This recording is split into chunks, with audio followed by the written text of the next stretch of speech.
first question is, could you maybe update the audience a little bit on what happened and what eventually ended up happening in the I Hotel? Yeah, that's kind of what you saw at the end there was the beginning of construction. And I guess in 2007, the building was up and people were living in it.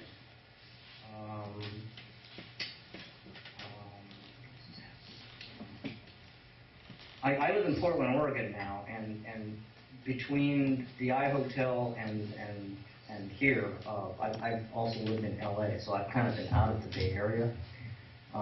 So I don't keep close tabs. I'd stayed in contact with Al Robles, the narrator of the film, and I actually made a biography of Al Robles, which is on my website. It's called The Melatown is in the Heart. And unfortunately, Al passed away in 2009, so we don't have one of our wonderful poets with us anymore.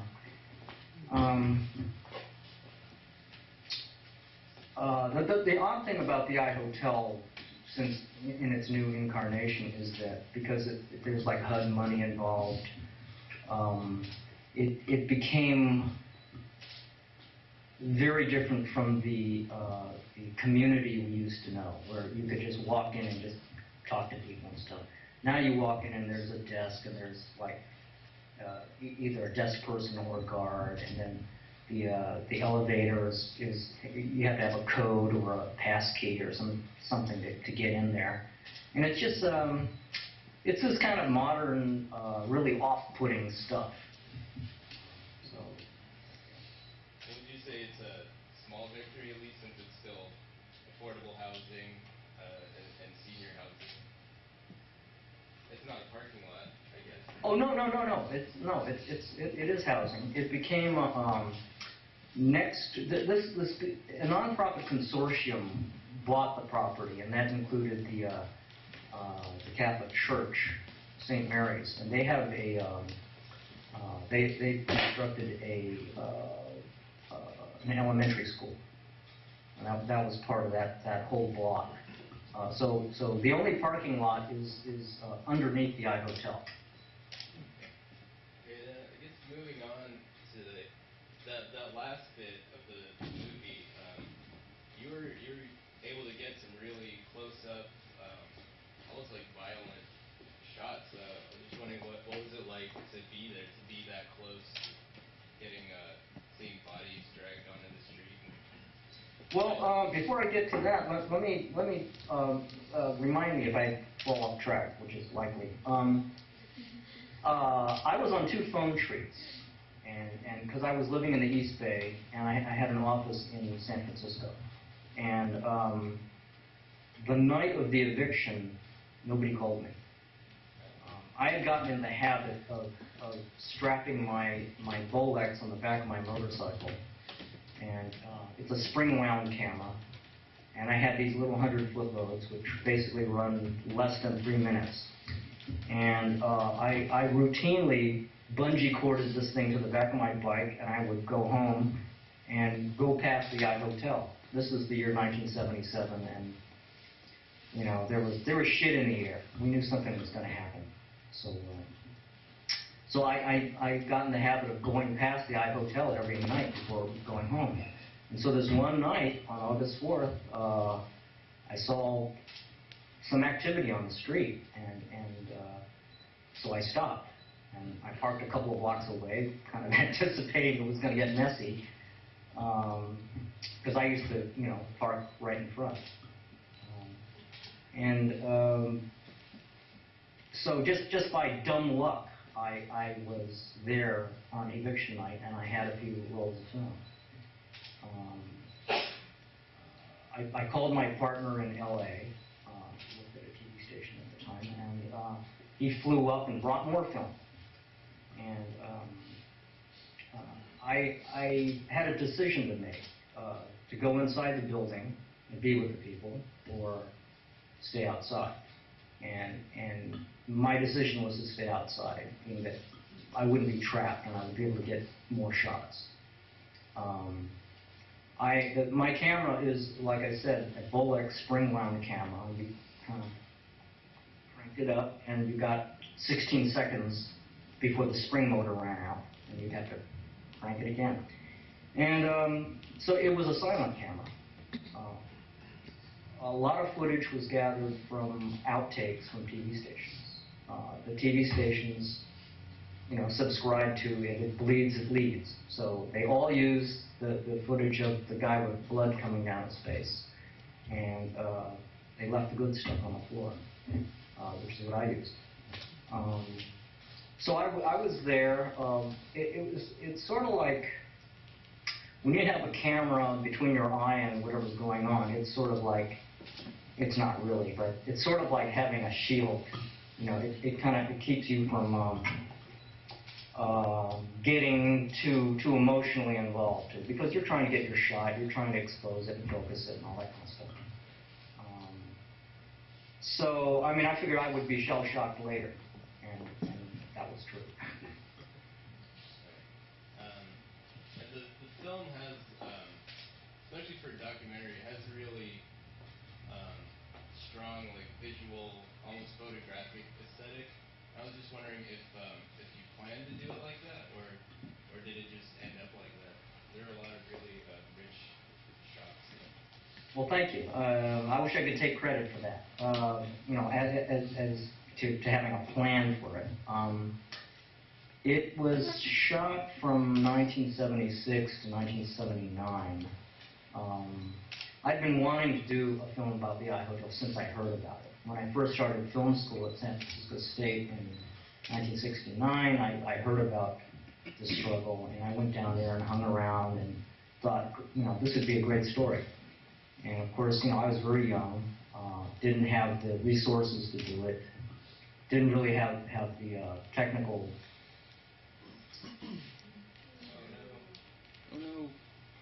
How to do this stuff. I did wind up getting a BA in film at State, and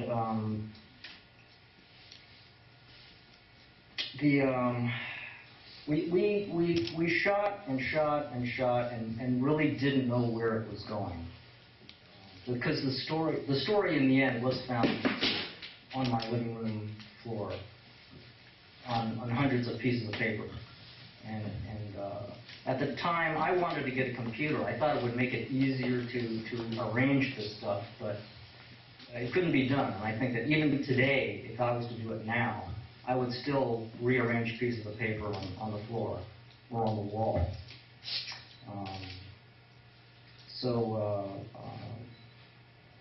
Yeah, I actually watched this myself tonight, projected, which I hadn't seen projected in a very long time. I thought, man, this is fuzzy. Not really sharp. And actually, if you watch this on a TV set, it looks a lot sharper. Because this film started off as 16 millimeter, and then it wound up on 3/4 U-matic cassette, and then it wound up on DV. And it got transformed so many times that it looks the way it does. But halfway through, I totally forgot about how fuzzy it was and kind of got into it. The other thing that was curious for me was that it took me a couple of years to get away from the editing before I could watch it as a movie. Because I kind of knew every micro decision that took place to create it. So it took me a little time. I just want to turn it over to the audience if anyone has a question. Go ahead. Do you want to come in? Talk into the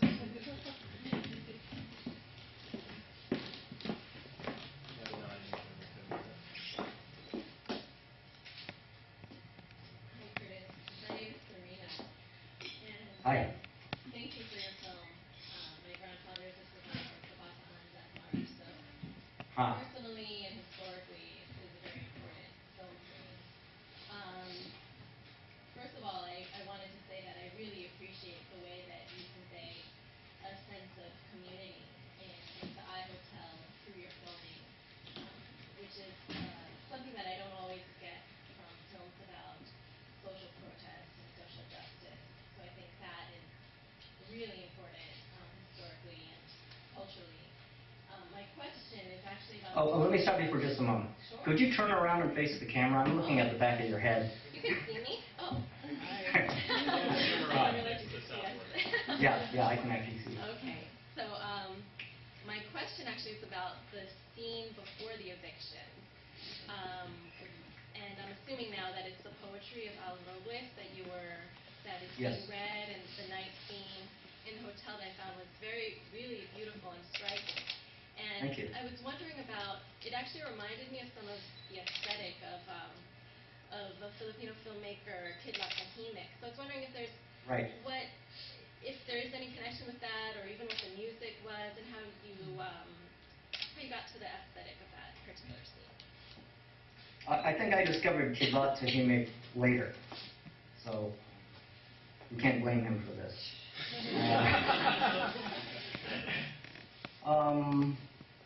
And I have to admit that I had the temerity to edit Al Robles' poem. It's actually twice that long, and in order to fit it into the movie, I actually kind of trimmed it up a bit, and then made him reread it. And this is, the poetry actually kept it off of POV, because way back then, somebody tried to get it on POV, and one of the objections was, this was a documentary that had poetry in it. So, double-edged deal, I guess. But I thought the poem was important, and we kind of needed a respite from all that yelling. Did that kind of answer your question? Yeah, my other question was actually the music that you had behind it, where that came from. Oh, that's actually funny, because that's commercial music I bought from somebody that I slowed down by half. I have since discovered other tinkling stuff that could work, but well, you get smarter as you grow older. You also get more forgetful. Thank you. Anybody else? Next,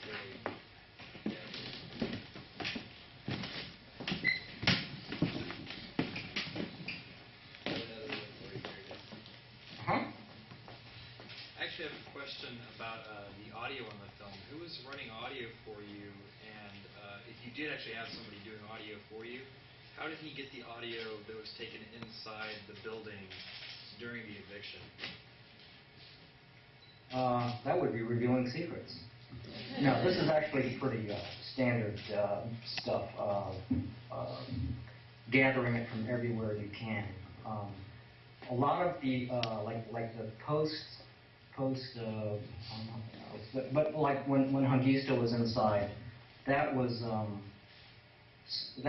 from a KPFA radio broadcast. They broadcast the eviction live, and I was given the tapes, so I reused them in that instance. I don't know how well you were able to see the credits, but there were at least 10 shooters on this film, and maybe 5 or 6 different sound people. Because we shot it over a period of time on no money, and so people showed up when they could to work on it. And so it became a lot of different people. There was another guy that was in the barricade line that had a cassette recorder, and I used audio from that. And then some of the other eviction stuff comes from the outtakes of the TV footage. And I just have one more question. You'll have to excuse me for this, but I've noticed that a lot of times in documentary shooting situations, especially when you're shooting like a tight-knit community like that, sometimes it can take a while, not necessarily for people to get completely comfortable around the camera, but did you notice, like from the time you started shooting on, did you notice that people started recognizing you after a while, and did people become more comfortable with you in the camera? Yeah, sure. Back then, I mean, now everybody's got a camera and everybody gets in your face and people goof in front of cameras all the time. But back then, people either welcomed you because the camera was kind of a passport, and that, you know, if you bothered to be interested in them, you know, you were welcomed. Either that or there were criminal types and they just totally didn't want to be photographed and they would give you shit. But you know, in a community setting like this, where what I used to call pig media basically would not cover the people. They would only, you know, talk to the cops and the civic officials. But the people were left out of the picture. They were never consulted. So the fact that we showed interest in them, you know, made it, you know, kind of helped to grease that. But it helped that we hung around with people and went into their homes and we saw them repeatedly. So, you know, they did grow to trust us. And I think these days everything is so temporary. The kind of connections we made, I don't see anymore. And I think that for however many years it's been, you know, it's been over 10 years of these reality shows, this junky stuff that I can't watch. That's not close. That's all kind of play acting. And we were able to get real people. I'm really happy about that. Very good answer. Thank you. Anybody else? All right. Curtis, I'm just going to ask you in closing if you could maybe talk about your other works. I know that a lot of them relate to Asian American themes and social justice, and maybe where we could find more about you. Yeah. You can go to my website, chonkmoonhunter.com, and all of my stuff is there. There's like 9 or 10 titles. See, I can't even count. And there are usually trailers attached to each of these things. I did a feature-length biography of the playwright Frank Chin in 2005. He had been a hero of mine from the 70s. He was this, you know, tall Chinaman in cowboy boots and a ponytail, and kind of came out of nowhere and freaked us all out and taught us that Charlie Chan was fucked up. And of course now there's these revisionists coming around and saying, "Oh, Charlie Chan was actually kind of cool," and it's like, no, he's still messed up, people. And he, I mean, besides his own plays, he also was a secret force behind the what became the Japanese American redress movement. They got compensated in a token way for being locked up in the internment camps. That was something that Frank started, and hardly anybody knew about it until that film. And then I did a short piece about Aaron Watada a couple of years ago, and he was in the news. He was the first officer to resist going to Iraq. Happened to be Japanese American. And so with that I made for me a technical weird thing, and Aaron was in Seattle, and a couple of the old resistors were in LA, and I conducted a conversation between the two and filmed both sides of it, and that's Watada Resistor. And actually, if you poke around, it's on YouTube. You can see that. Okay. Yeah, and then in 2009 I finished 2008 I finished a piece about Al Robles. And the interesting thing about this too is besides him being an interesting, strange, beatnik, hip, zen kind of dude, there's footage of him from back in the late 70s that I could not get into the iHotel film, and that's in this piece. Really interesting stuff. glad that I got to actually use it finally. All right.